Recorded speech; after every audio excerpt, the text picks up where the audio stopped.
What's going on, everybody? It's your man, Stephen Bardo, coming back at you with another edition of Bardo's Breakdown. Hope you guys have had a great weekend.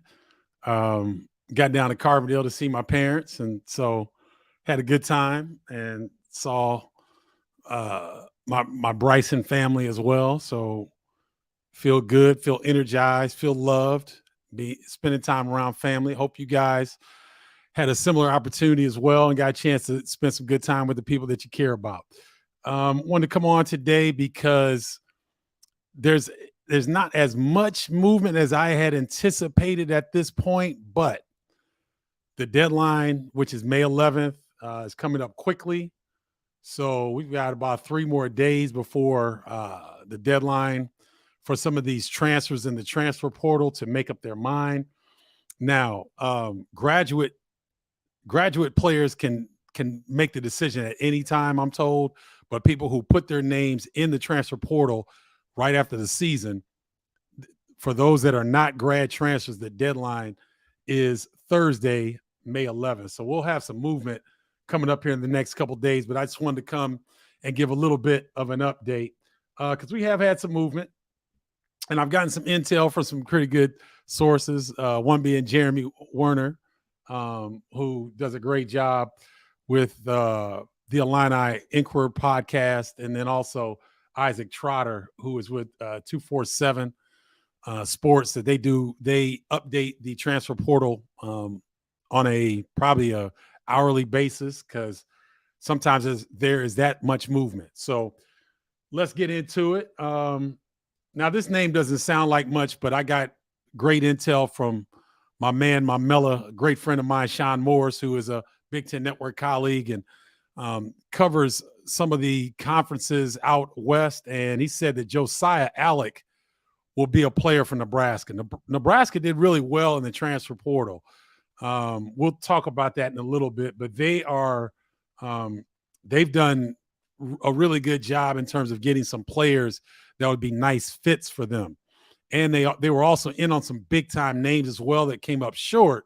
Hunter Salas being one of them, was a McDonald's All-American. He was at Gonzaga. He visited Nebraska but chose to go elsewhere. I can't remember exactly where Hunter ended up. Maybe – was it – I won't speculate, but he was definitely on campus. So Fred Hoiberg's starting to do some nice things. And Josiah Alec, according to Sean Morris, is a guy that's going to play hard. He plays through injury. You don't need to run a lot of things for him. He's 6'8", 235, doesn't mind banging, can run the floor, rebounder, rugged guy, is a nice fit for Nebraska. And remember now, Nebraska gets Jawan Gary back as well. Keba Jai leaves Penn State, and he joins Michael Shrewsbury at Notre Dame. I was hoping the big fella might stay at Penn State because I thought he had a tremendous amount of upside, had a good freshman year, didn't get a lot of offensive run for him. But obviously he was always in Micah Shrewsbury's plans when Micah made the decision to take the head coaching job at Notre Dame. And so Keba Jai leaving Penn State and joining Notre Dame. Now, here is a trend that it was funny. Coleman Hawkins tweeted out. He said, "What's up with all these guys transferring to Big Ten schools?" So Big Ten players transferring to other Big Ten schools. I guess Coleman Hawkins took exception to that. Here's a big one, though. Evan Mahaffey, a Penn State player, goes to Ohio State. Now, why is this big? Well, Evan Mahaffey is from the Cincinnati area. So more than likely, he more than likely wanted to be a Buckeye coming out of high school, right? Think about it. The Ohio State brand, especially in the state of Ohio, is second to none. And so Evan Mahaffey was a really unique player because at 6'6", almost 6'7", he can run the point guard position. What Micah Shrewsbury had him doing at Penn State was an undersized kind of 4-5, so he'd be a small ball 5. And with that kind of versatility, Chris Holtman at Ohio State can do some very creative things. So Evan Mahaffey will be a player, ladies and gentlemen, for Ohio State. I'm telling you, this guy can play all 5 positions offensively. You've got a guy at 6'6", 6'7" that can run the point. We don't know the status of I haven't heard anything about Bruce Thornton. I believe he's coming back. The outstanding two guard is gone. And so you might see a situation in the backcourt where Bruce Thornton and Evan Mahaffey team up to be the backcourt of Ohio State. You've got Roddy Gale Jr. in there as well.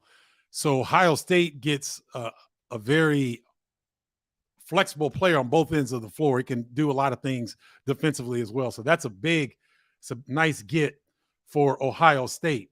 Aaron Eulis of Iowa transfers to Nebraska.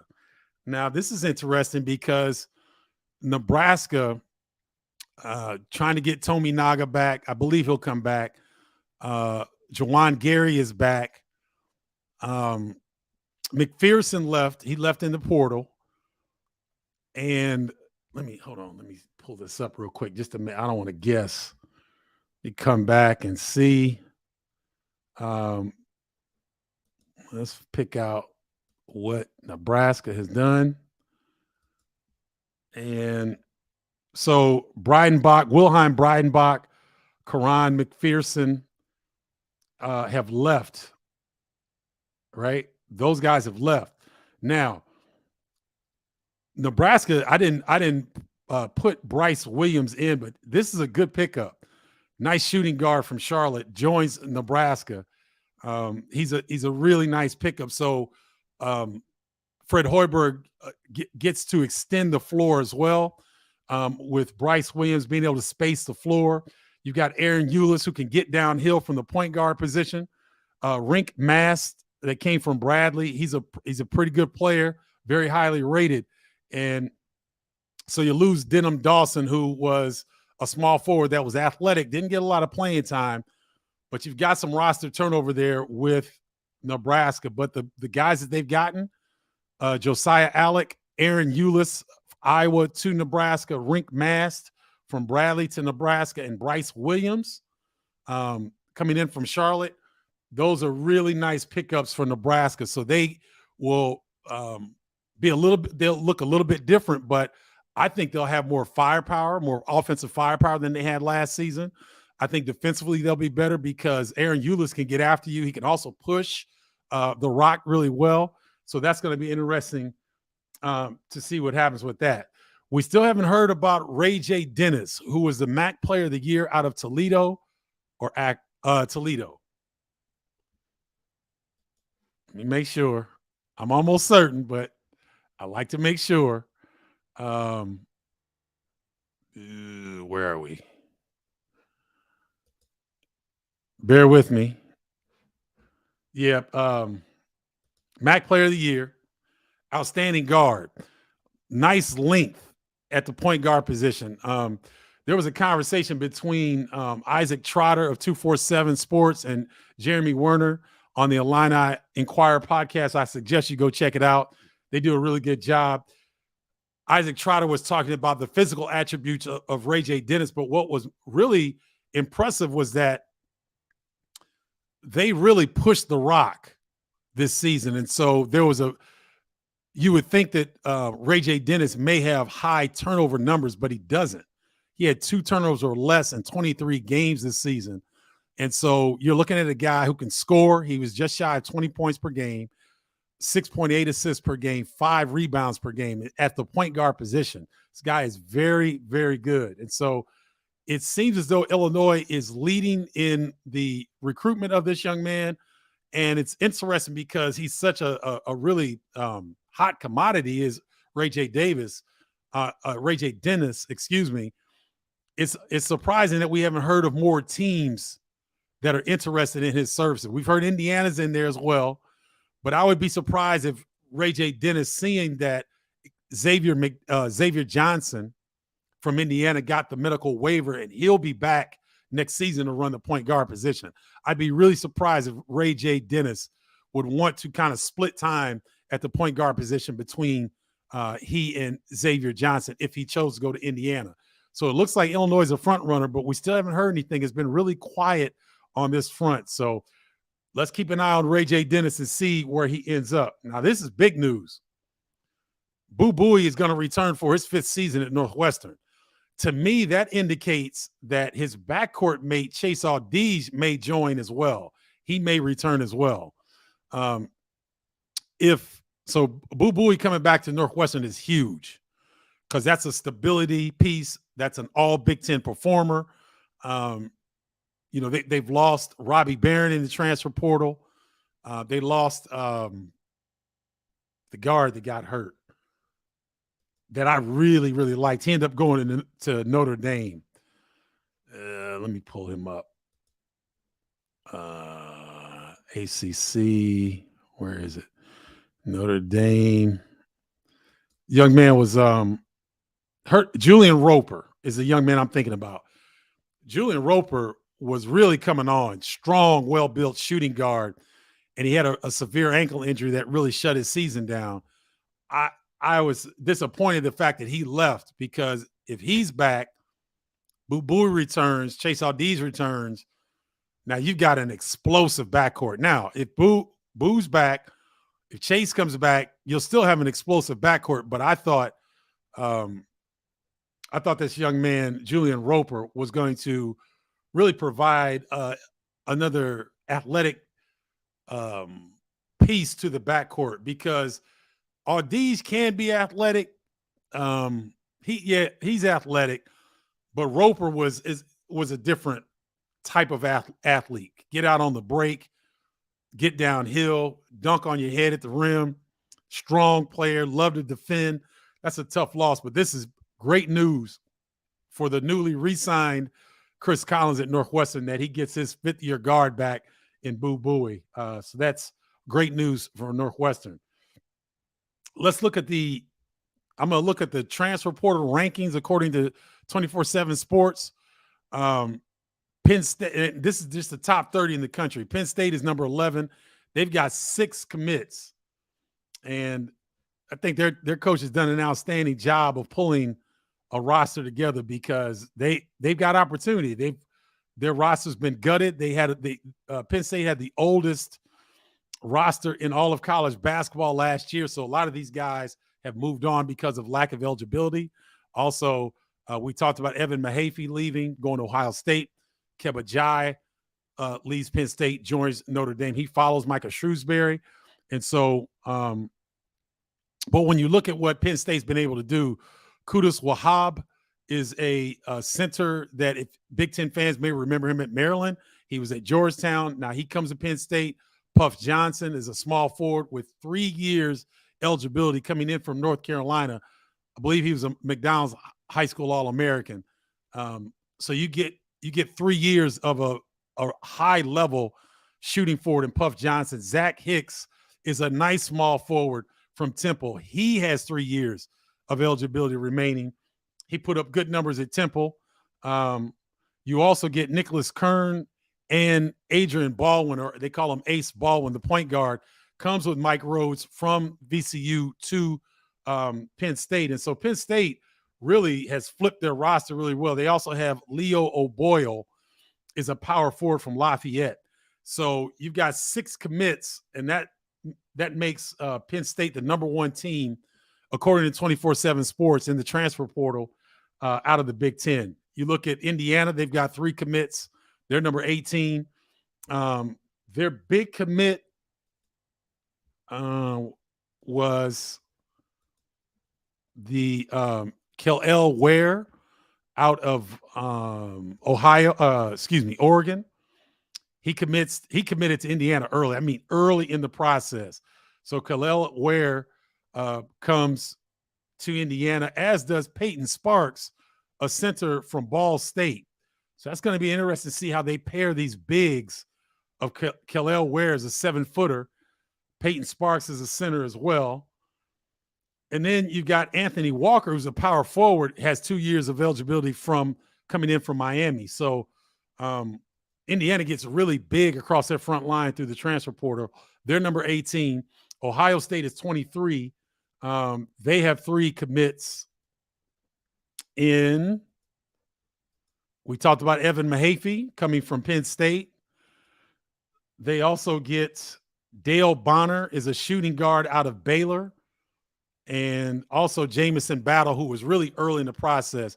You guys remember the outstanding small forward from Minnesota is coming to Ohio State as well. So you're looking at Jamison Battle, Evan Mahaffey, Bruce Thornton could be your 1, 2, and 3 to start for Ohio State. They're going to be pretty good. They have really upgraded their roster. Nebraska 27, we talked about their additions, and then you talk about a Michigan team 29 with Caleb Love from North Carolina. You've got Namari Burnett from Alabama, and you also have Trey Jackson from Seton Hall. So Michigan, even though they lost Hunter Dickinson, they were able to add some nice pieces as well. There's another point guard out there that's kind of interesting, Jeremiah Williams. He's a Chicago Simeon high school player out of Chicago. He went to Temple out of high school. When he was transferring from Temple, Illinois was trying to recruit him to come to Champaign. He chose to go to Iowa State. Now, he's available, but you don't hear many people talking about this young man, and I don't hear Illinois talking about him. And he did not play last season because of an Achilles injury at Iowa State, so that might be scaring people away a little bit. But Jeremiah Williams is another lead guard that maybe Illinois is very confident that they're going to get Ray J. Dennis, but if they don't, there's a little bit of a hole there for the Illini at the lead guard position. Can Sincere Harris fill in moments? Yes, he can. Can Ty Rogers fill in moments at the point guard position? Yes, he can. But neither one of those guys, the lead guard, is their natural position. So for Illinois, it would behoove them, in my opinion, if you want to be upper echelon in this conference in the Big Ten, you better get a lead guard that can create and do some things and have more stability at that position than what the Illini had this past season. Now, this young man, I'm almost certain most of you have not heard of him. Go on YouTube and type in Grant Nelson from North Dakota State. And you're like, come on, Bardo, really? No, really. This dude is the truth. He's got a little Kevin Durant in him. He's got a little Dirk Nowitzki in him. He can go. I mean, this dude is 6'11", but he's coming up the floor, dicing, handling, shaking, leaving lingerie on the deck, going to the hole, dunking on cats, posting up, shooting threes, diamond dudes off the bounce. This kid is the real deal. And he just put himself in the transfer portal, I believe, 3 or 4 days ago. And I'm not sure why everybody in the country is not trying to get this kid. He is that good. Again, I go to my resident Summit Conference expert, Sean Morris, who's Big Ten Network analyst. As you guys know, he does some Summit League work as well. He saw this young man and his maturation, came in, gangly, big, that, you know, had to have time, get stronger, figure out who he is. But now, oh, baby, he's a handful. I love this kid. I don't care what you have on your roster. If you can get this young man, you immediately upgrade your team to an upper level because he's a nightmare matchup. He's a nightmare of a matchup. Grant Nelson, I'm serious. Go on YouTube, look this kid up. You would not be disappointed. You'll see why I'm making a big deal out of it. All right, from the Illini side, Coleman Hawkins and Terrence Shannon Jr. are still undecided. Now, Coleman Hawkins is going to be in the pre-draft camp. We haven't heard about Terrence Shannon yet. We anticipate him being there as well. I know that according to Jeremy Werner on his podcast, I guess Coleman Hawkins has intimated via Twitter, I guess, that it would be nice to have, he would like to return to Illinois to a veteran roster. And so I'm not sure that Brad Underwood has crafted his transfer portal and offseason approach to try to make Coleman Hawkins feel more comfortable about what he could possibly be coming back to in Champaign. But I just thought that was an interesting caveat to keep in mind as things start to shape up in this offseason. And then kudos to Tom Izzo and Michigan State. They don't get in the transfer portal once again, but they get everybody back. And they've got 3 studs coming in. They've got a wing player from Georgia originally, a left-handed kid that is freakishly athletic. I'm trying to think who's the best athlete Michigan State has had. in the last 5 or 10 years. And I'm not sure that this young man is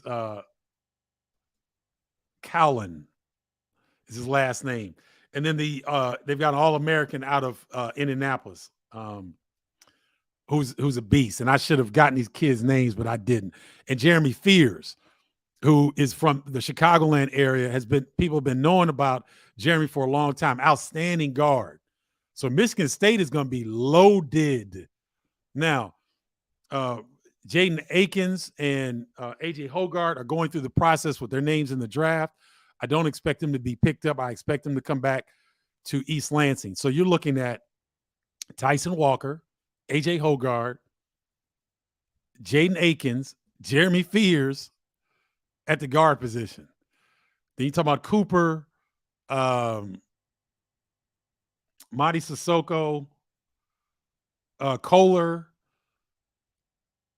Malik Hall is back. The only person they really lose is Joey Hauser. He's the only player that they really lose. Everybody else is coming back. And those freshmen, those bigs up front were really starting to come on towards the end of the season in the NCAA tournament. So don't sleep on Michigan State. They more than likely will be, I don't know if they'll be preseason favorite in the Big Ten. I don't know why they wouldn't, based on everything that they have coming back.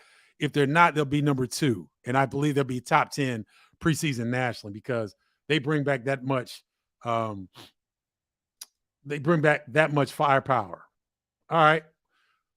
So, hold on. Let me throw this in here. If you want to be a part of the tribe, that is the Inner Circle Bardo's Breakdown, text me 312-847-2739. I don't blow you up, but it's pretty cool to be a part of it. Or you can join Old School Way, stephenbardo.com/college-basketball-newsletter. 2 ways you could be a part of the tribe, which is the Inner Circle of Bardo's Breakdown. Okay. You can also go to Bardo's Breakdown group or page on Facebook and join. I'd love to have you. We've got over 11,000 on Bardo's Breakdown page and over 2,100 in the Bardo's Breakdown group. So an ever-growing community of basketball lovers. And only thing I ask, if you become a tribe member, be respectful. Come to the whole strong or don't come at all. Come with strong opinions, be willing to discuss, and keep it classy, because that's what we're all about here on Bardo's Breakdown. All right, let me get to some of my tribe members, because I know that they're here because they always show up for a brother. Linnea Johnson. The only thing with Puff Johnson is different from his brother. His brother has crazy range, and Puff can't shoot it like that yet, Linnea, yet. But then again, at North Carolina, he didn't play a ton, so maybe new home, he shows out.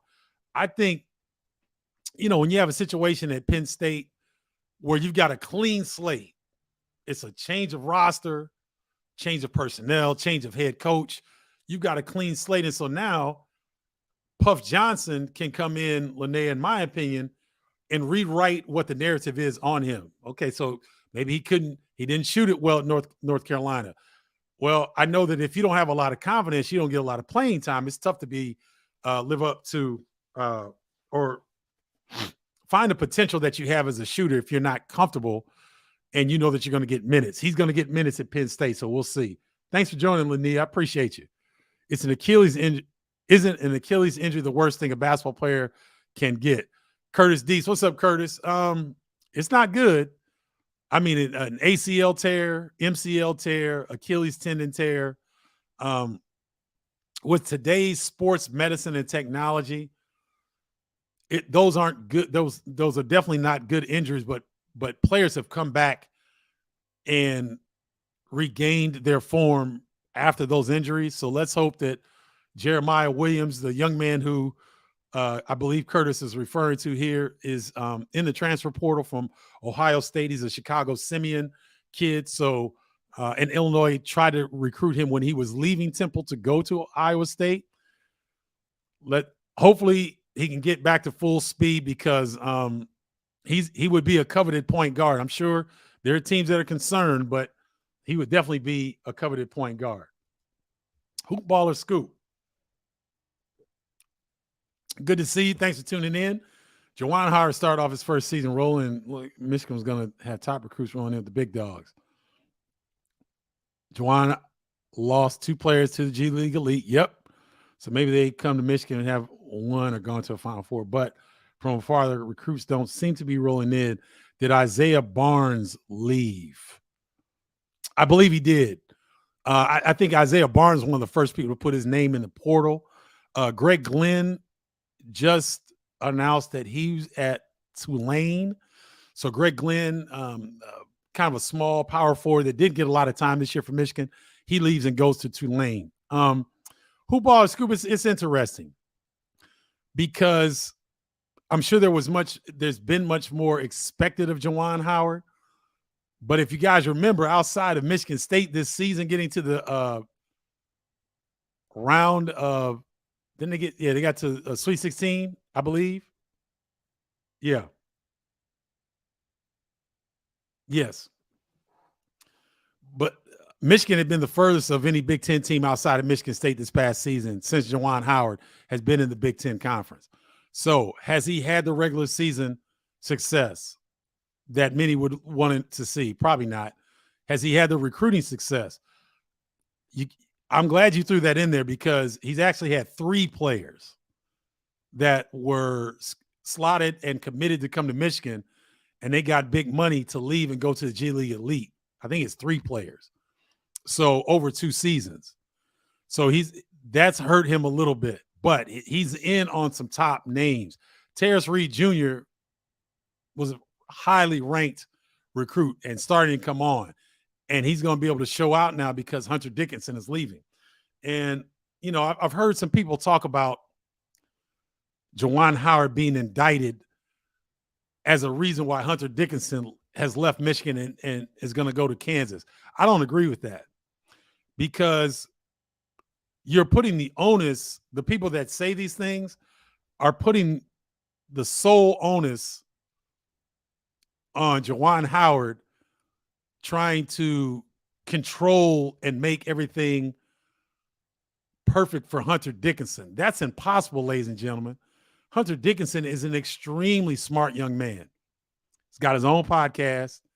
He is really doing a great job of getting NIL opportunities. Who do you think is going to pay more NIL money, Kansas or Michigan? I'll wait. Who's going to have more bread for players, Kansas or Michigan? Right? I mean, come on now. Now, we're talking about school endowments. That's a whole nother ball game. I don't even know what Kansas's endowment is. I don't think it comes close to what Michigan has from a school standpoint. But from an NIL standpoint, and y'all know Kansas knows how to get stuff done. I'm just going to leave it right there. So I don't think it's an indictment on Juwan Howard that Hunter Dickinson decided to go elsewhere for yet another season. I think Hunter Dickinson understands that his NBA opportunities may be limited. So he's going to maximize the NIL situations. Maybe he wants to be in a different system because Kansas does a really nice job of playing high-low with their bigs, and they feature bigs really well. And so he can have a dominant situation in what is the best conference in the country in the last decade, which is the Big 12, and maybe show himself to be more of an NBA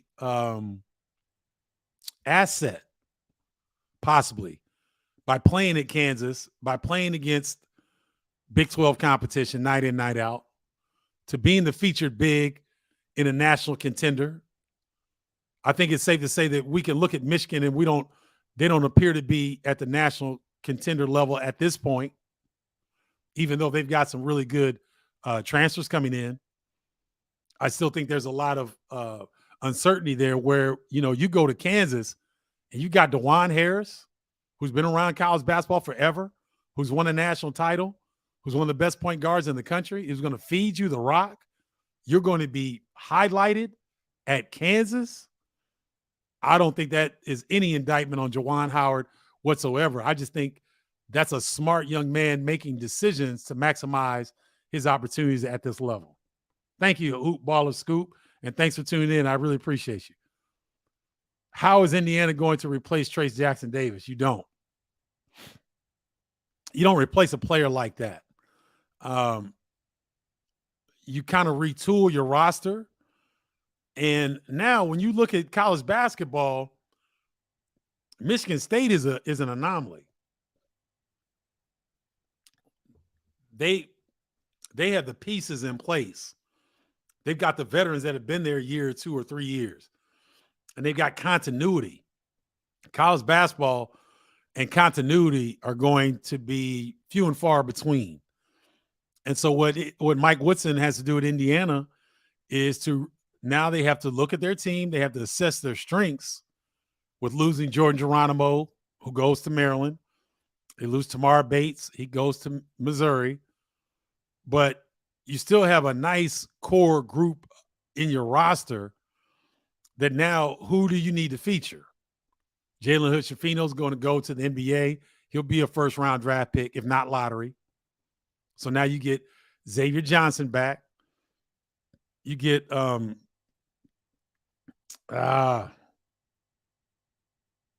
Galloway. Galloway is back. I think Miller Kopp may have exhausted his eligibility. But you still have some nice pieces. Malik Renew, oh baby, he's gonna have a coming out show. Malik Renew might be their most talented player coming up. So you can really do some things with Xavier Johnson, Malik Renew, Trey Galloway. Now you got 2 7-footers, I believe. Kel'el Ware, that's a transfer in from Oregon. You also got Peyton Sparks, the center from Ball State. He's in. You got a power forward from Miami to overcome the loss of Race Thompson. So I don't think you can replace a Trace Jackson Davis. You just have to assess your current roster and just try to put those guys in position that can have success. What's up, Brandon Chambers? Good to see you. How many years we're all going to say Michigan State going to be scary, but they never win it? Hasn't in 23 years. Big drought. Just messing with you. But I always look at the end results. No, Brandon, that's fair. That's fair to look at the end results because the Big Ten has been poor in that regard. They've been really poor in the Big Ten in the NCAA tournament the last few years. When Beeline was at Michigan, Michigan was a mainstay in the Sweet 16, Elite 8, Final Four realm. I believe he got there. They lost in the national championship game. They lost in the Final Four, and then I believe one other time Michigan was in the Sweet 16 or Elite 8 under Beeline. And then remember, Juwan Howard gets them in his first year to the Elite 8. And I believe they got to Sweet 16 again. And then, they haven't had success. But no, you're right. We'll see. I tell you what, if Michigan State's going to do it, this is the year they're going to do it. I don't see really any weaknesses on their roster. And they've got some studs. So, Jeremy Fears is a stud. But it's going to be hard to take time away from A.J. Hoggard, Jaden Akins, and Tyson Walker. Ooh. Tom Izzo's going to be a mad scientist this season. Thank you, Brandon. Deuces. What's up, Deuces? Ray J. Dennis was supposed to be a lock for us. Well, the new word is Baylor is hot in the mix, saying they put players in the pros. Hey, Deuces, thank you for that contribution. And think about it, guys. If you're Ray J. Dennis, you're the MAC Player of the Year. You've really done all you could do at the MAC level. You're looking for another opportunity, and you're probably looking at a place that can give you the best chance to go to the next level.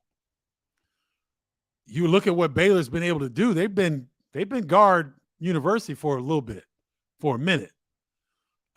So if Baylor's in the mix, I wouldn't be surprised because, Bryce Drew does a really good job, especially with their guards. So that's interesting that Baylor is in the mix now.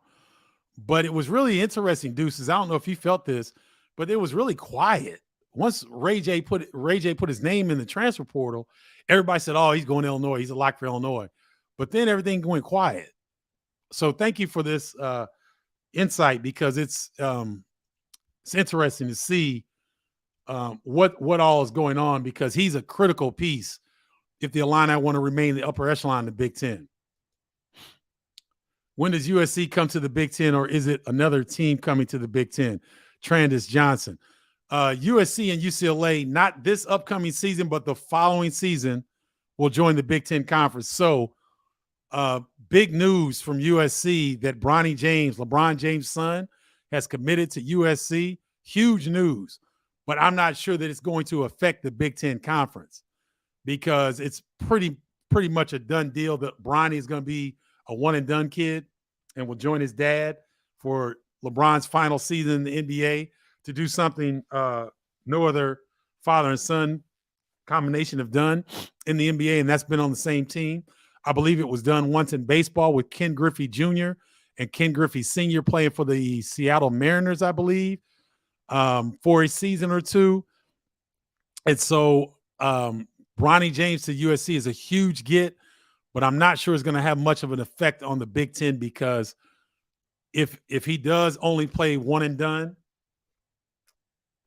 he will be gone before USC and UCLA come to the Big Ten Conference. But big ups to Bronny James and USC for that pickup. Thank you, Trandis. Indiana, Kansas, NC, North Carolina also trying. Of course. Who isn't going to go after a point guard at 6'2", 6'3", long arms, athletic, doesn't turn the ball over, scored 20 points a game, almost 7 assists and 5 rebounds from the point guard position? Shoot. I know if I'm a high major. I mean, and so Deuces, it makes an interesting point. He threw Kansas in the mix. Kansas has DeJuan Harris, who's a veteran point guard. But when a player like this hits the transfer portal, I don't care what you have on your roster, this young man will elevate it. So thank you, Deuces, for that for that insight. Can you speak on coaches and their feelings about the transfer rule? Did Jay Wright leave Villanova because of this or not? I read where he is ready to get back in. Well, I think the transfer portal and NIL had something to do with the flurry of veteran coaches leaving, including Jay Wright. I'm not sure they felt like they could. I've heard coaches complain that you can't coach a kid hard anymore because he'll leave. So you can't really get after him the way that you might want to. Allergy season, y'all. Hold on.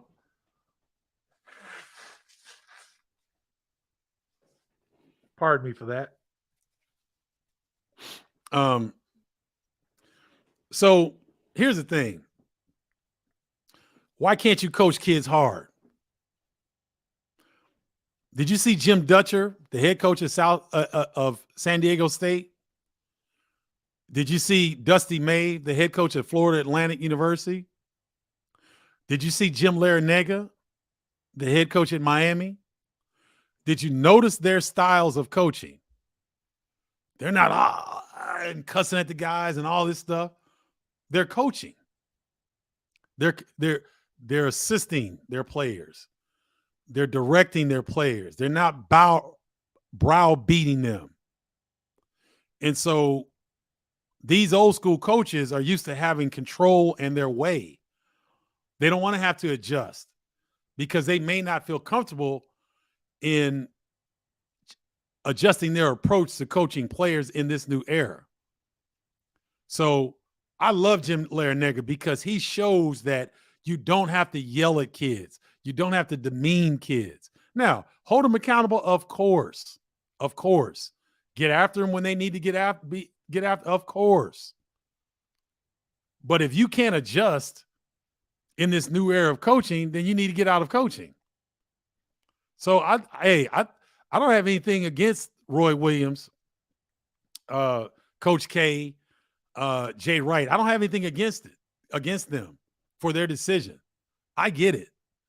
And if they didn't feel like they could be successful in this new era of basketball, hey, take your millions and go to the next phase. But the days of the coaches just all over kids, just beating them down, those days are coming to an end. Is it right or is it wrong?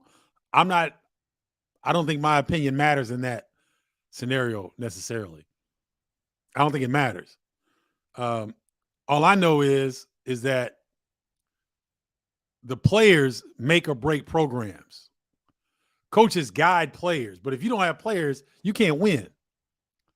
So now that the players have a little bit more equity in the situation, they have a little bit more influence and power, and the coaches, they don't feel like they can be successful in this current environment of college basketball, then, go ahead and leave the sport. I respect those decisions. And, I know that the coaches, they don't like it. They don't like the influence and impact that the players can make, but it's been overdue. That's what happens sometimes when a group has been disenfranchised for so long. A group has been made powerless for so long that now that you got to right the wrong, then you go too far the other way. That's natural. That's what's happened to me in this situation. At some point, we'll come to an even ground, a common ground where things will kind of settle a little bit. But right now, it's the wild, wild west because the NCAA sat on their ass. Yes, they sat on their backside and were greedy and didn't do anything. And now this is what we have. So please don't blame the players. Don't blame the schools. Blame the NCAA if you don't like the current situation of what's going on, because they failed to make the proper changes that would have allowed a much smoother transition to what we're seeing now. But I love it because the players have some say-so now.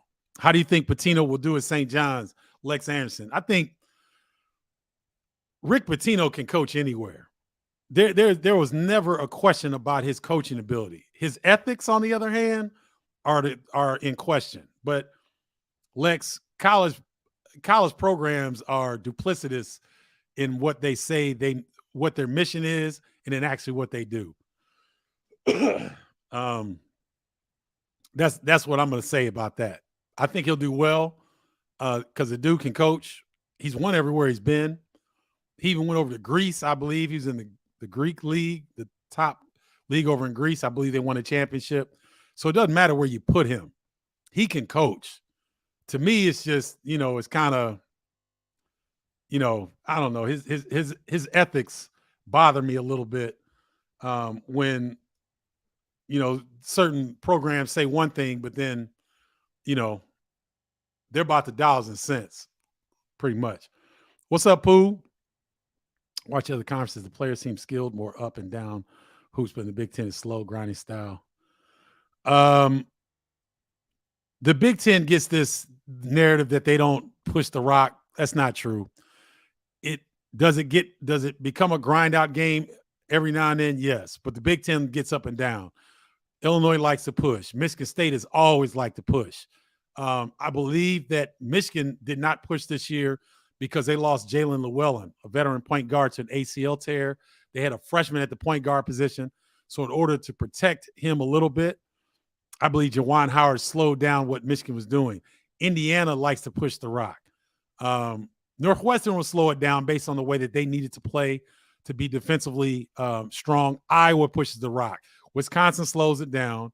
Minnesota just didn't have the talent to really get up and down, so they had to lower the amount of possessions. But that's a misnomer that the Big Ten, it doesn't get up and down the floor. They get up and down the floor. Now, the Big 12, the SEC, the ACC, the Pac-12, they may play a little bit quicker pace on average than the Big Ten. But the Big Ten is just not it's not like it used to be. They get up and down. Yes.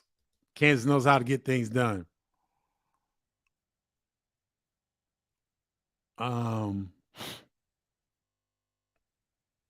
Um, have you heard anything? No, I haven't heard anything similar on the basketball side, and we'll see about Georgetown. They got my man there.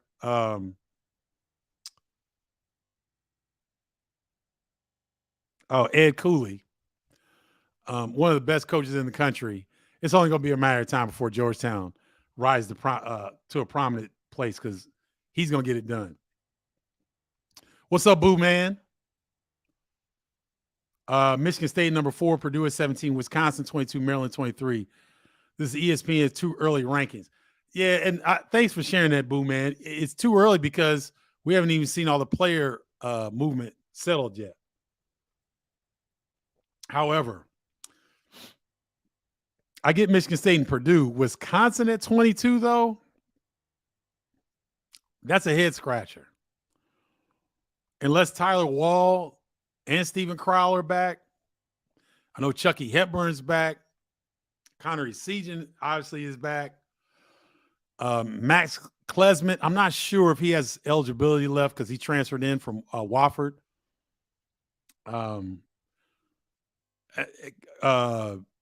Gilmore is back. Marcus Ilfer, I believe that's his name. I like him. He'll be the next player to step up for Wisconsin. That's kind of high to me, Wisconsin, unless I'm missing something. They got an AJ Storr. I forgot about that. AJ Storr is a baller. Big guard from St. John's. Joins Wisconsin. Okay. All right. That makes a little bit more sense. Maryland 23 for sure. With Dante Scott coming back. Julian Reese up front at the center. Jameer Young is back. All Big Ten guard. And they got a couple nice transfers as well. Maryland will be in the mix. So, too early rankings, but pretty good, Boo Man. Thank you for that.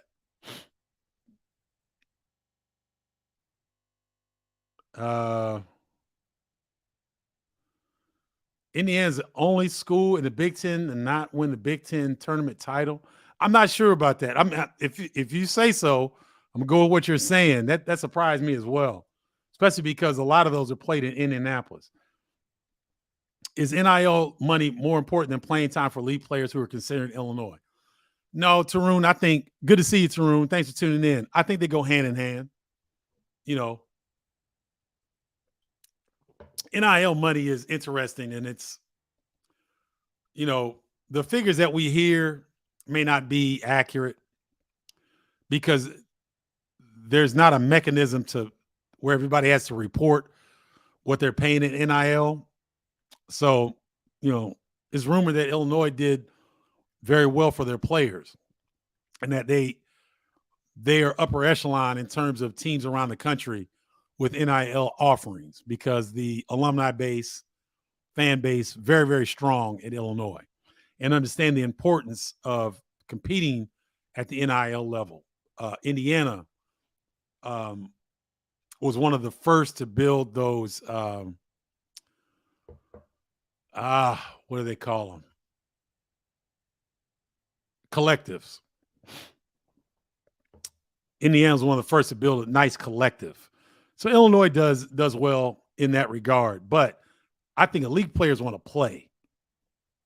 To get paid is great, but the reason you're getting paid is because you're a player.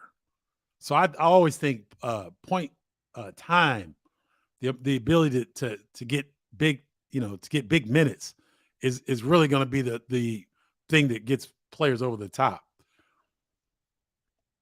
How will the alignment be when UCLA and USC come to the conference? They don't know yet, Curtis. They don't know how they're going to do that, where they're going to break the conference up into two segments or have travel partners. That's still all up in the air right now. Probably not going to happen either. Transfers problems, economic issues. Okay, Bondiago. Okay, thank you, Deuces. Michael Waite with the quote of the day. I think you're right, Michael. I think you're right. If you had a few more years in that 30, I would have been in the mix as well. Can you imagine how much a flying line I would have made and NIL money, man, I can only dream.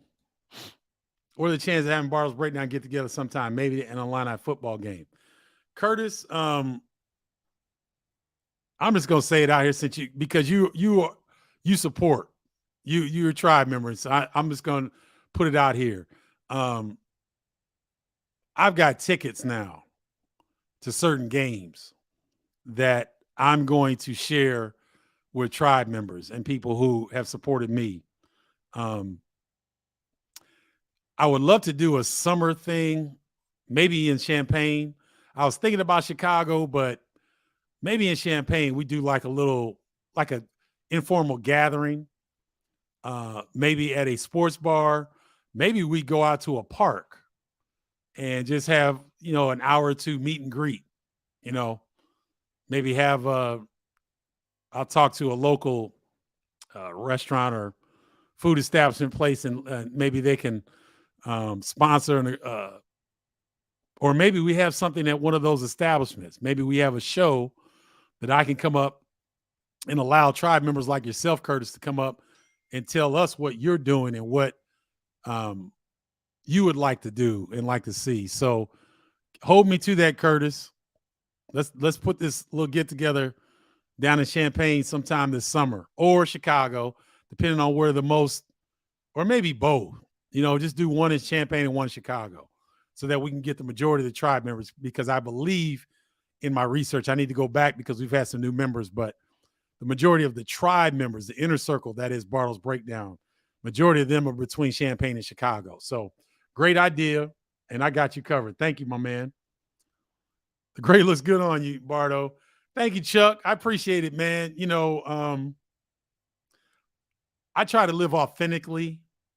And so I tell you guys when I put paint in my hair, so if you guys will see, I still got a little bit of so what I do when I color my hair, I use the darkest brown, because if I use black, I'll look like Burt Reynolds. It doesn't look right on guys who are aging like myself. So you got to soften it up. Thank you, Shakita Eubanks, for that. Shakita was our makeup artist at Big Ten Network, and a dear friend of mine. And, she saved me a couple times from looking like Burt Reynolds on the air. And so in the off season, I just let my hair grow to be natural, Chuck, because this is who I am. And I tell people, yeah, my hair is colored during the season because that's what's required on television. But I'm on my platform right now. I'm in the off season when I'm going to call WNBA games. They like to see the silver fox. So I just rock my natural hair. But Chuck, thank you, man. I appreciate that. Did Wisconsin get a new coach, or is the coach still the same? Nope. Greg Gard is still the head coach at Wisconsin. I believe the addition of AJ Storr will be big for Wisconsin. We'll have to see him paired in the backcourt with Chucky Hepburn and Connor Essegian. There's some versatility there. I'm anxious to see it. Do you know if the Journey plans to cover Coach Katie's Hall of Fame induction in August? Matthew, great question. I'm not sure. I'll try to write myself a note and ask Julian Darnell, who is big with the Journey in terms of the idea stage and what they decide to go after and do. But thank you, Matthew, and thanks for tuning in as always. Really appreciate your support. Imani Williams.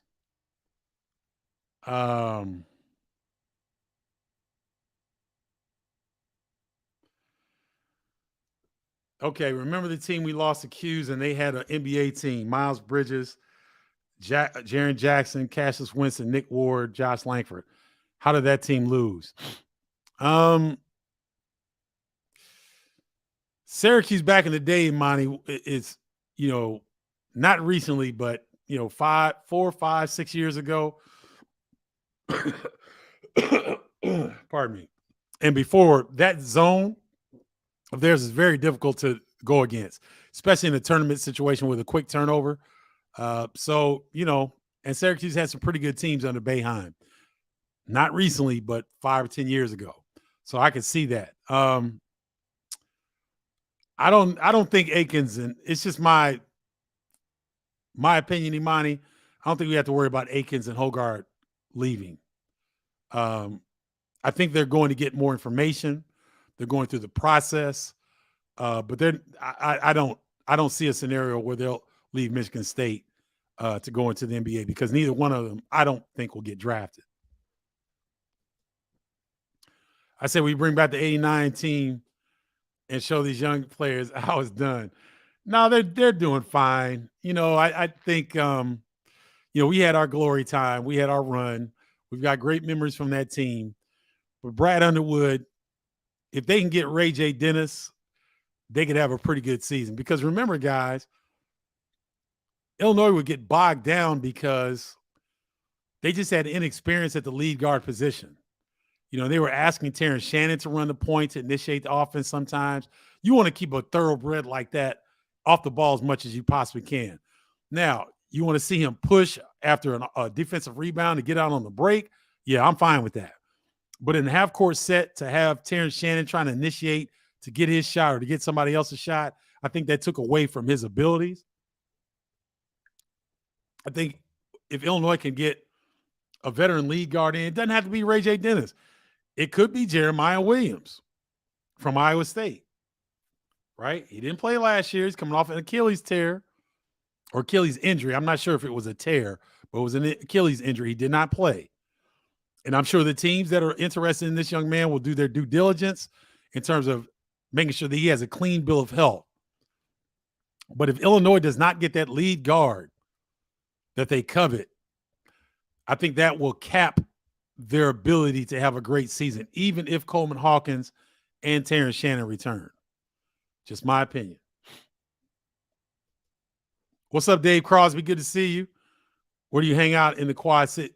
Where did you hang out in the Quad City back in the day?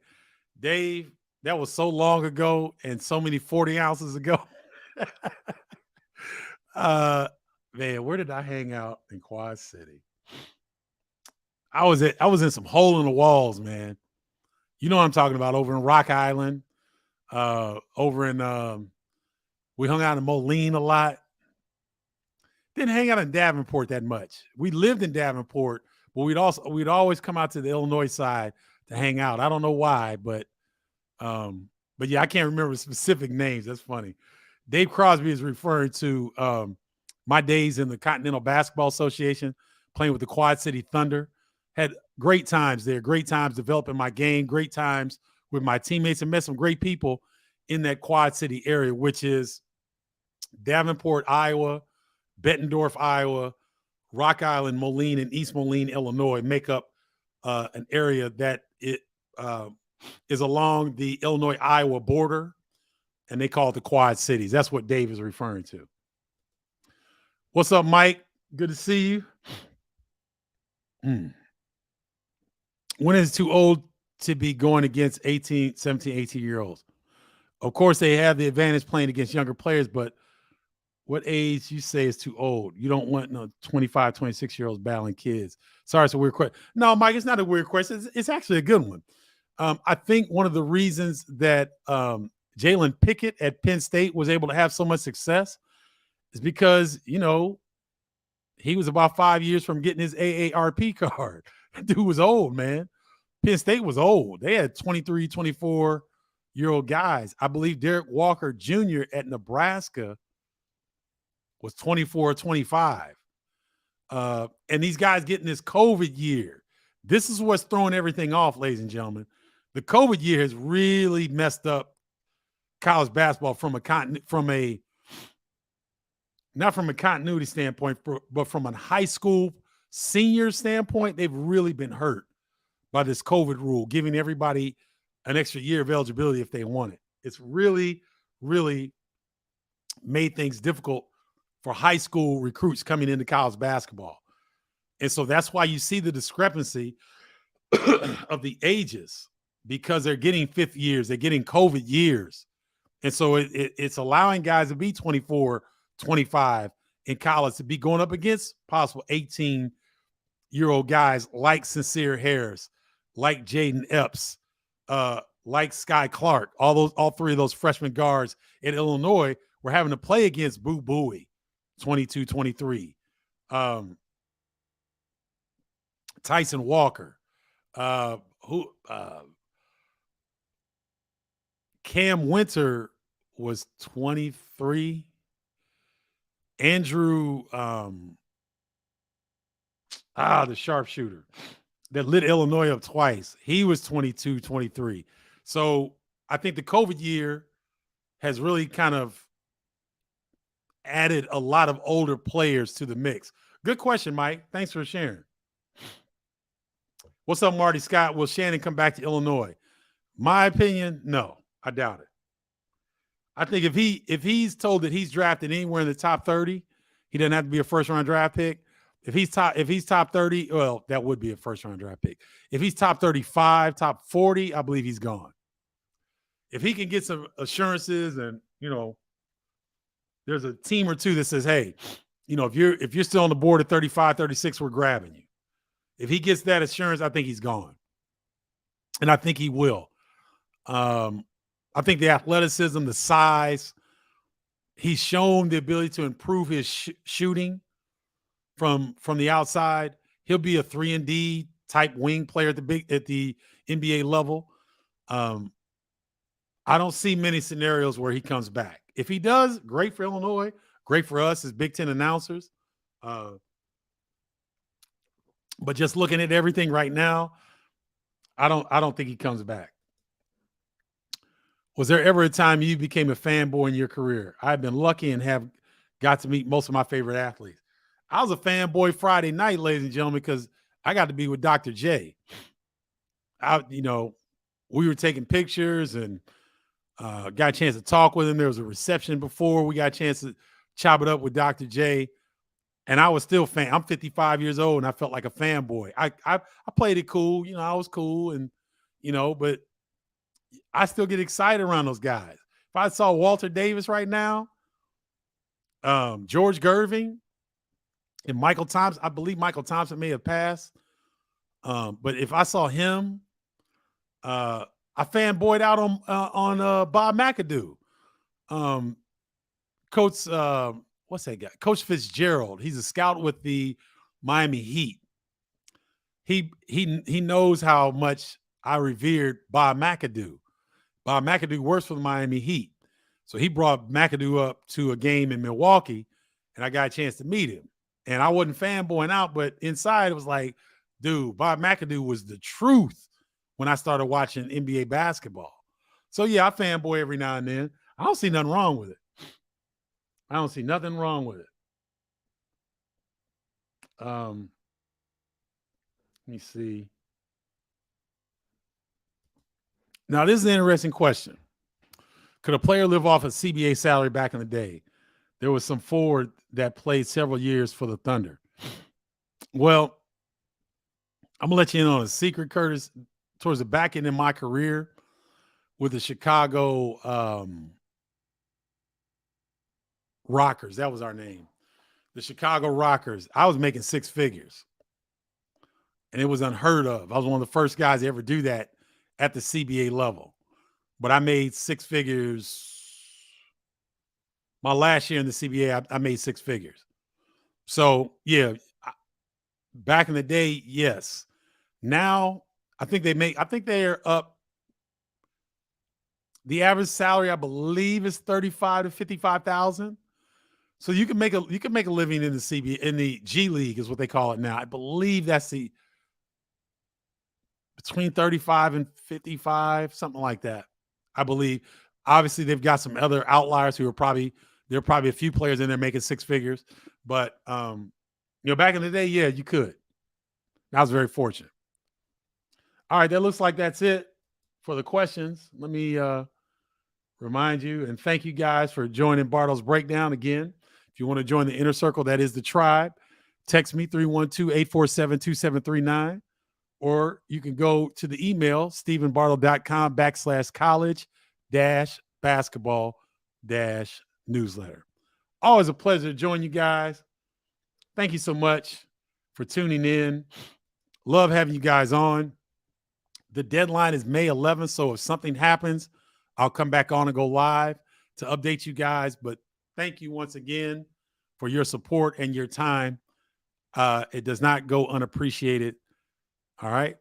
So until next time, holla, y'all.